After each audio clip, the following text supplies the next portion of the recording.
સુરતમાં હીરાના કારખાનાઓમાં કામ કરતા રત્નકલાકારને ડાયમંડ યુનિયનના સભ્યો મદદ માટે પ્રયાસ કરી રહ્યા છે. સરકાર કોઈ યોજના અથવા રત્ન કલાકારો માટે એક નિગમ બનાવે તેવી માંગ કરવામાં આવી છે.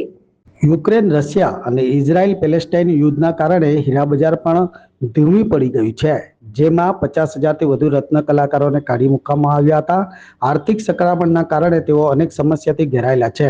ડાયમંડ વર્કર્સ યુનિયન ગુજરાતના સુસાઇડ હેલ્પલાઇન નંબરના અહેવાલમાં આ વાત સામે આવી છે. હેલ્પલાઇન નંબર પર મળેલા કોલ્સનો ડેટા શેર કરતી વખતે યુનિયને કહ્યું છે કે લગભગ 25 દિવસમાં તેમને આત્મહત્યાના હેલ્પલાઇન નંબર પર 1,600થી વધુ કોલ્સ આવ્યા છે. યુનિયનના ઉપપ્રમુખના જણાવ્યા અનુસાર સુરતમાં છેલ્લા 16 મહિનામાં 65 હીરા કામદારોએ આત્મહત્યા કરી છે.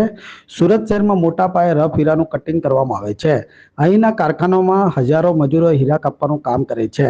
છેલ્લા કેટલાક દિવસથી હીરાના ધંધામાં આવેલી મંદીના કારણે ઘણી મોટી કંપનીઓ બંધ થવાના આરે છે. ઘણી કંપનીઓ રત્ન કલાકારોને નોકરી છોડાવી દીધી છે, જેના કારણે મોટી સંખ્યામાં કામદારોએ તેમના પરિવારનું ગુજરાન ચલાવવામાં તકલીફ પડી રહી છે. આવી સ્થિતિમાં હીરા કામદારોને નોકરી ગુમાવવાની અને પગારમાં કાપની સમસ્યાનો સામનો કરવો પડી રહ્યો છે. છેલ્લા 16 મહિનામાં 65 હીરા કામદારોએ આત્મહત્યા કરી હોવાની વાત સામે આવી છે. ડાયમંડ વર્કર્સ યુનિયન ગુજરાતના ઉપાધ્યક્ષ ભાવેશ ટાકનું કહ્યું છે કે કામદારોની આત્મહત્યાનું કારણ હીરા ઉદ્યોગમાં આવેલી મંદી છે. આર્થિક તંગીના કારણે તેણે આપઘાતનું પગલું ભર્યું છે. યુનિયને 15 જુલાઈએ આત્મહત્યા હેલ્પલાઇન નંબર શરૂ કર્યો હતો.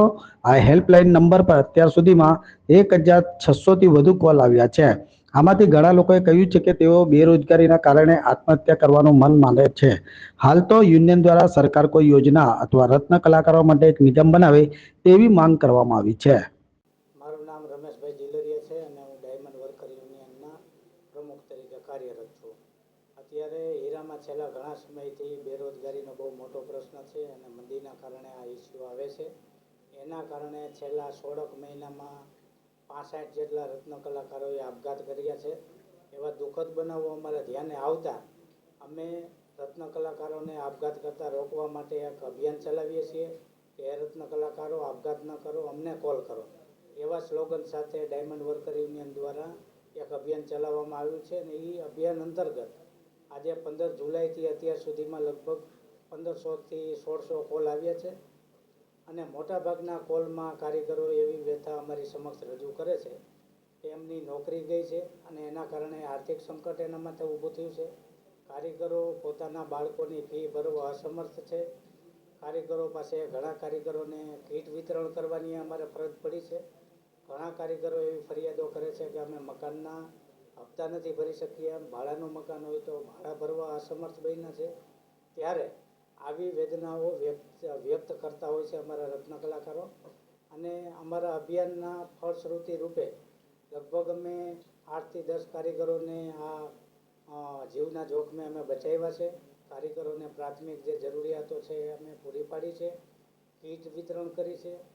ઘણા કારીગરોને અમે બાળકો એમના જે ભણતા હોય એ શિક્ષણ ફી ન ભરી શકતા હોય એવા બાળકોની શિક્ષણ ફી પણ ભરી છે અને સરકાર સમક્ષ અમે ઘણા સમયથી એવી માંગણીઓ કરીએ છીએ કે હીરા ઉદ્યોગના જે રત્ન કલાકારો છે એ વારે તહેવારે આવતી મંદીઓના કારણે ફસાઈ જાય છે અને આર્થિક સંકટમાં આવી જાય છે. એના કારણે અમે સરકાર સમક્ષ એવી માંગણી મૂકી છે કે હીરાના કારીગરો માટે આર્થિક પેકેજ જાહેર કરો. આર્થિક પેકેજ જાહેર કરવાની માંગણી અમે એટલા માટે મૂકી છે કે મોટાભાગના કારીગરો અમારી પાસે આર્થિક જરૂરિયાત એમને હોય એવી માંગણીઓ રજૂ કરે છે. તો અમારું એક સંગઠન છે, નાનું સંગઠન છે, એ કોઈ સરકાર નથી. મોટાભાગના કારીગરોને જ્યારે આર્થિક તંગી ઊભી થાય ત્યારે સરકાર આર્થિક પેકેજ જાહેર કરે તો જ એ કારીગરો આર્થિક સંકટમાંથી બહાર આવી શકે. નહીંતર અત્યારે મોટાભાગના અમારા રત્ન કલાકારો આર્થિક ગુલામી હેઠળ જીવે છે. ત્યારે એમને આ આર્થિક ગુલામીમાંથી મુક્ત કરવા માટે આર્થિક સહાય સરકાર કરે એવી માંગણી અમે ઘણા સમયથી કરીએ છીએ. અમારા સર્વે પ્રમાણે અને મીડિયા પાસેથી જે અમને અહેવાલો પ્રાપ્ત થયા છે એ અહેવાલો મુજબ અમે એક સર્વે કર્યો છે અને લગભગ 16 મહિનામાં 65 રત્ન કલાકારોએ આપઘાત કર્યા હોય એવા બનાવો અમારે ધ્યાને આવ્યા છે.